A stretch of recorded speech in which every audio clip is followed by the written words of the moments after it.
Ashama akkam jirtu hordoftoota kiyya seenaa guyyaa kaleessaa baay'een keessan deebisii akka jettanitti caala irra caalaan keessan immoo namni akkamitti mana daldalaa bulaa akka jettanis ni jirtanii namoota baay'eef kan deebiin taanetu jira asumaan gara gaaffii mucayyoo sanaa gaaffee akkamitti akka mana daldalaa deeman maaliif akka mana daldalaa bulan daldalaan sun immoo maaliif mana fagoorraa kireessuu fi dide tokko lamaan dhiyyeessa jechuudha.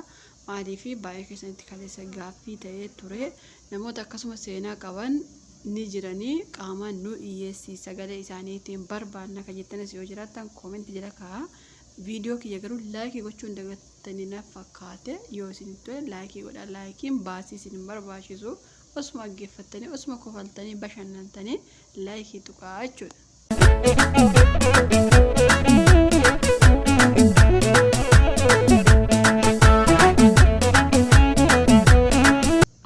Gaaffii maal si gaafa beekta?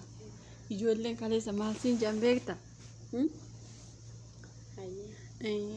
Daldalaanii ati maaliif mana daldalaa agxee? Maaliif mana kophaatti hin kireeffannee?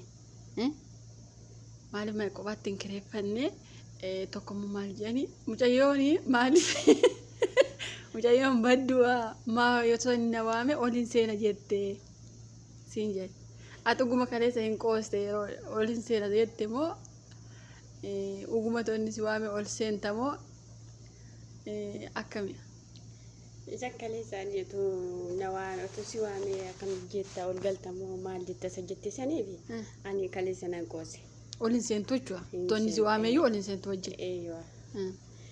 Maaliif warra sanaafiyyuu baay'ee aaraa turre maaliif immoo horii isaanii gurguranii feetu maatiin isaanii qullaatti buusanii baay'ee itti rakkatanii ergaa jiru mitiree hin beekamu jecha kanaafiyyuu ijoolleen koo deemaa jirti kan jedhamu warra achiitii abdii godhatanii taa'u isheen immoo yeroo akkas addinaa sagaagaltu baay'ee nama aarsaa utuu karaa deemaa jirtu utuu dingata ulfooftee kun egaa waan hundumtuu horiin warra ishee bishaanitti namaa jecha. Okay. Amma daldalaan kun mana isinii kireessu dhiisee bakkuma tokkotti isin naqee kan babbareedota keessaa filate ka xiqqoo akka kee kana fokkistu akkana kan jettee mire akka kee keessa kanaaf dhiise alatti. Ala bulu isin amma ijoollee mana beektaa kaleessa mana maaliif achi galtanii tokkoffaa isin maa mana kireeffanne dhuunfaa keessanitti. Mana immoo inni kiraayii fudhatee jiraata.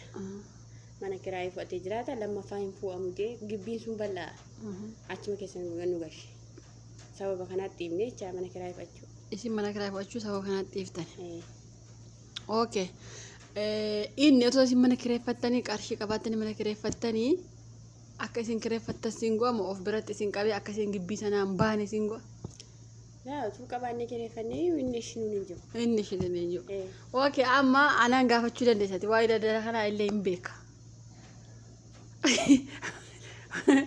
Waa'ee isaanis hin beeka jedhe amma inni maal godhe beekta guyyaa tokko waa'ee isaa sitti amma kana seenaa keetii anillee seenaa kiyya hin qabaa jechuudha. Amma hordoftoonni maal jedhan beekta akkuma waan daldalaan sun fagoo wayiirraa ta'etti akkasitti mucayyoon sun akkamitti akkasii jedhani anillee akka ani isaan beekne wayii jedhani isaan sii galee anillee seenaa kiyya waa isa biratti naqunname ani garuu inni biyya arabaa ergine hin beektaa bire kan ergine biraa haa ta'u malee inni guyyaa tokko maal godhe beektaa biyya arabaatii galeen biyya arabaatii galee gibbii sana keessa taa'uu jira gibbii sana keessa taa'uu jira mucayyoon tokko jirti abbaan manaa ishee achi kaayetu yuunivarsiitii maal jettan sana deeme hin barumsa deeme jechuudha isa bira kaayee biyya arabaatti ergee innaa galgala naannoo isaa xiqqoo tokkotti taa'eera.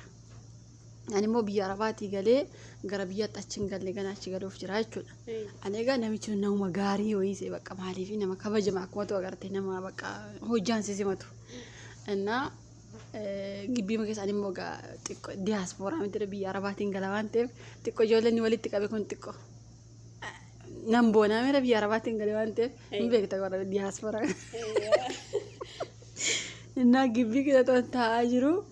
Gibbii keessa taa'aa jiru mucayyoon sun kufte. Waan maaf shan teenya odeessina waa'ee biyya arabaa shan biyya arabaatti galte jennaa duba teenya odeessaa jiru inni gibbii alaa ofee ol gale.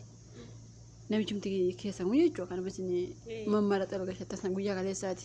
Maaliif hordoftoonni akka nama sana akka nuti hin beekne wayiitti seenisa. Innaa mucayyoon sun yeroo inni ol galu hin kufte. Isuma dhugaa rabbiin kuftee gaggabde jette. Innaan inni kaan maqaa waaqayyootiin ja'a. Mucayyoo tokko bicha musliimni gara Jimmaa kana fakkaatti mucattiin. Mucayyoo gabaabduu deemtu gara Jimmaa wayina fakkaatti. Inni illee buna fidii kottu yeroo hunda. Innaa isheen faa bismillaa itti a'uuzu billaa mina shita. Uummanni akka amantaa satti sagade mucaan gaggabde achi ufanii inni baatee ammatee ol gashe. Ammatee baatee ol gashee kuta ciisa isaa geesse. Ani hin beeku beefenjeen kee akkuma kaleessan biyya Arabaatti gadaran beeku ani. Akkuma kaleessumtiin dhufeera biyya Arabaatti. Hin beeku dhugaa rabbi maalummaa isaas hin beeku isas hin beeku. Ani ganamichi dhuguma gara laafummaa Oromoo bakka hin jira lafee saccabee baatee ammatee kuta isaa geesse. Kuta isaa geesse intalummaa isaa ammati kaleessa caammaa cirteetu. Intaloon caammaa cirteetu nyaata hojjetteetti beekte nyaata haa galatoomtu naafis nyaata naa hojjetteetti na kabaju maal egaa xiqqoodhaan diyaaspooraan kun kabajamu miti gaafa biyya gal akkasii miti. Innaa isaan nyaata kana naa hojjetaniiru nyaata intaloon sun nyaata naa hojjetti beekte hunduma mana isaa keessaa hojjetti. Namni sun immoo waan isheen hojjette malee nyaatu atu beekta gaa waan isheen hojjette malee innaa kuta ciisaa fudhatee seenee intala baatee jechuudha. Baatee kuta ciisaa seenee ani hin beeku. Ani waan jechuun akka abbaan mana ishee yuunivarsiitii deeme natti himtee jirti. Gibbii isa ta'etu bayaasuuf nu gaggabde silaa yeroo inni bira darbu. Innaa waa namichi gaggabsu wayii qabaachuu oolu iyyuu. Innaa maal godha sitti fakkaate halkan naannoo sa'aatii 3 ta'e. Intalummaan ammatti kaleessa caammaa nyaatte karaatti jettu kun kakutaa inni irra buuse jettu sun oolmu taaltee nyaata nyaattumoo akkamii sa'aatiin deemee jiraatte. Innaa maal goote beektaa?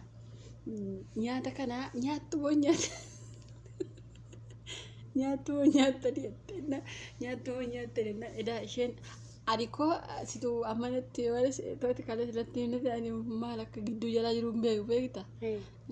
Nyaattumoo nyaattani jette inni booda nyaanna jee naannoo sa'aatii 3 yeroo ta'u ka'uu dide naannoo sa'aatii 4 achi as bahe. Intalli kutuma isaa jirti isheen kubsatti. Kusaarti. Isheen kaleessa caammaa nyaatti jettu sun immoo isheen immoo nyaata nyaattani jetti beektaa ani maalii beese ani hin beeku kaa joonjoftuun kee bara sanallee silikiin qabu beektii akka ammaa kana joonjaa muka kushiina Arabaatti bahee Itoophiyaa galee yeroo sana. Innaa ani muuddiin namaa dafee naan galu beekte. Ergis naannoo sa'aatii 4tti gadi bahine galgala naannoo sa'aatii 1tti mucayyoo baatee ol gale. Innaa yeroo inni gadi bahu ijoolleen hundi kofalte. Kanaaf gadi yaase bari nama siinti beeti nu bushaa ala nu busheettan kuni ijoollee itti kolfa. Innaa ijoolleen kofalte. Ani yeroo ijoolleen kofalte naan galle beekte. Ijoolleen kofalte innaa anis ilaalee kolfe. Innaa ijoolleen ani hin gaafannes naan galle. Amma gargisii naa gale gamaan akka inni bu'ee bahe. Naa galee jennaan nima caallisee namatti siqee gaafa cabe beekte innaa mucayyoo gara waanti bakka itti sukkaarra oomishamu sun eessattan biyya isaa. Fincaa biyya jettan sana achi innaa mucayyoon tokko achi jirti beekte achi jirti. Isheen mataa luucaa wayii tokko cuusan beekta ta'e. Innaa isheen akka tokko taati beekta akka tokko taati. Mucayyooti caammaa nyaatti jette kunis akka tokko taati. Edaa jara sadan ispoortii hojjechiisan. Ani hin beeku. Edaa inni sadan isaanii ispoortii hojjechiisa. Isheen jarri sadan waliin beektu fakkaata. Haadha waliin barreere naannoo biddeen sana nyaatee isheen achi as baate ijoollee bira ciifte. Isheen tokko isaatti kufte sun. Nu ufte achi as nu bira. Ani hin beeku bee maattansii beekan innaa bare amma gaa. Maaliif ijji dhukkubsataa fi ijji qoricha nyaatee fi ijji dhukkubsataan beekama ture namni tokko dooktorii tokko bira yoo deeme ijji isaan beekamaame. Waaqa innaa yeroo achi as baatu mucaan fayyitee baate. Innaa akkamitti fayyitee jeen iyyuu bakka gaafa natti innaa qoricha bitee nufi diirama naan jedhe qoricha bitamu jee bayra beekta siree ciibsee bee. Dallalichi miti. Innaa anaan kan inni mudate mana sanatti an garuu gaafa sana achi bule gara biyyaa galee jechuudha.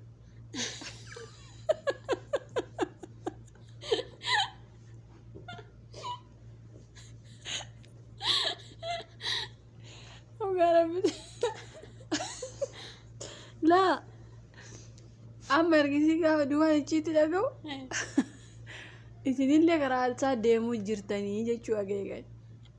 Isinillee karaa isaa deemuu jechuu agee ijoollee baay'een karaa isa deemaa jirti ijoollee biyya keenya guutummaa guutti karaa isa akka deemaa jirtu agarra. Egaa amma icciitiisa tokko lamaan barachaa dhufe. Baraa dhufee ani durbootum tokkoyyuu nagaa biyya Arabaa deemtiin seene. Amma kanaaf barka kaleessa shakkee si gaafe sumallee si shakkee beeyani. Ana. Namichi ta'uu uummatan qammasiin biyya Arabaatti hin darbu jedhan qabu. Onguullee taati malee. Laan nuuni tuffata wallahi. Maratee ol gashe malee. Nuti otoo wayyaa isaa miiccinee nu uffatu bara. Otoo wayyaa isaa miiccinee dhuguma itti ayyaati. nu uffatu. Dhugaa rabbii. Dhugaa rabbi.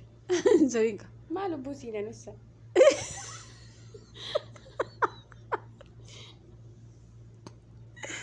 Eeshi. Wanta akka seenaa keessa akka seenaa kana qofa ishee deemaa hin jiru. Ani waan nuti gammana qofa ishee maal beekta? Mucayyoo sun heerumtee beekaa caammaa nyaatti sun isaaf jecha. Isheen caammaa nyaatti sun isheen heerumtee. Heerumtee biyya Arabaas hin deemne. Hin deemne isheen galtee ma heerumte. Ijoollee qabdi yoo. Ijoollee qabdi. Ijoollee lafa gotte. Akkasuma taasaa ture jechuudha. Biyya Arabaas hin deemne bilaashuma taasaa ture. Galtee heerumtee biyya jirti. Ijoolleen biyya Arabaatti nun ergu jedhanii sodaataniitu akkas ol gashee taaptaapu gamoo. Ugabar biyya Arabaatti nun ergu jedhaniitu ammoo maaliif ijoolleen isaan diddu qoy moo meeshaa adda baatan. Ani sallee naan gallee meeshaa isaati ta'ee biyya Arabaatti nun ergu jedhaniitu ta'ee sanallee naafiyyuu gaaffii sun naafiyyuu gal. Eeshi. Kun naaf gaaffiyaa. Guutummaa guutuutti siin galle jechuudha. Inni naan galle. Maalummaan. Maaliifi tu biyya Arabaa hin deemsisu jedhaniitus ta'e sila hundumtiyyuu hin beekamu sila hunduma waliin geessisuu qabaa jecha. Hunda tuttuqee. Hunda miti immoo maratee ol gashaa. Inni amma siin isatti ergee moo nama biraas erge? Laani karaa biraan dhufe amma. Inni maaf siisi? Ati maal dhawwannaa maaf siisi? Ijoollee baay'ee hin dhiisan hin ergu biyya Arabaa. Yoo inni maal siin gaafatu maal diddaniyyuu karaa daldala biraa deemtanis. Laani nuus waayuu nu gaafanne garuu yeroo inni durbootatti akka saasa'u sani fa'a nuyi shinti beeti keessa waan jirruuf hin amannasi hin kofallasi shinti beeti keessa dhaabbate shinti beeti fa'aa keessa dhaabbate guyyaa tokko nu agay beetta tunite hamannu isaa booda tokko gibbii koo keessa yaa'an bulee ga'e ennaa isaa booda garatti yaanu hin qabnu yoo gadi baane biyyan beennu waan kun namni bakka nu gashiin gallaa inni tikeetti nu kutii ennaan tikeetti haara kee balleessu tokko ga'ee nurraa kanumaan kan kaate ani kana hundumaa maatii konan dhoosse galee maaliif hin deemtu yoo sanaan jedhan anoo hin deemtu. Ati ogummaa tikeetti naa bitattetta. An tikeetti naa kutii nan galaa jennaan tikeetti haara kee qabu biifotti beeynaa galgalatu amannu nu arge nu geeffate. Isin maa waa isa odeessu tokko shinti beetiin isin bira ta'uu beektu. Maalutti namni shinti beetiin jiru seenee waa'ee isaa hamanne. Waa'ee durboota oo. Hin kofalle waa'ee masaa hamanne kofalle inni shinti beetii keessaa batee nu dhaggeeffachaa oole. Nu ganama ka'ee barri nutti qosokkose barri gaafa bannu tokkoon keessan gadi yaa'a ka'aatii nuun jedhe. Nam maal goone gaafa jennu immoo tokko kee ageera dubbiin itti naan jette tokkoon kee amma bahee tikeettii nu godhannaan tikeettii haara kee baasu bahi nurraa. Baatanii. Maya sitti baanan achumatti nu haa fixannee mataa yoo baanee si beennaa yoo gidduu yaalatti giddeemnu hin beeknu waan ta'eef hin mateen amma nu reebatuma jennu bakka nu gashii biyyaa daraa inni sossobanne gaafittuma tikeetti kutee biyya nu gashee warra keenyatti galeen fixattee fitannaan fixeen feenjeessu warra keenyatti. Ati siqaa keessa turte. Hin fixanne tun fixatiin galee fixattee fitannaan fixeen feenje maaliif inni nu ari'ee nu gashaan ta'e. Achi warra keenya maaf isheen xumuramuu ijoolleen hin deemti yoo jedhan lakki ganama ta'uu danda'a kan jedhamu irratti furame hamma ammaatti amma garuu karaa biraan dhufee karaa biraan naan milkaa'ee jecha. Karaa isaa dhiise. Malee karaa isaa ni baay'ee. Rakkoo baay'ee kan isa bira jiru amma fakkeenyaaf akka hordoftoonni kiyyaallee irraa barataniif rakkoo ijoollee dubaraati moo rakkoo isaati. Maaliif amma fakkeenyaaf an dhugaa dubbachuu nama sana ani qaamaan beeka. Tarii hordoftoonni nama ani qaamaan hin beekne ta'uu isaaniitti fakkaata. Jechuun anillee arginu biyya Arabaa amma akkas yeroo hin jiru immoo atillee si tuqee rakkanaan hin jennas gidduutti ijoollee. qaamaan beeka jechuun hin beeka akka daallee alaate asitti waa kanatti hin barreessine as waan dhaggeeffadha sillee tuqee akka daallee jeenan tuqne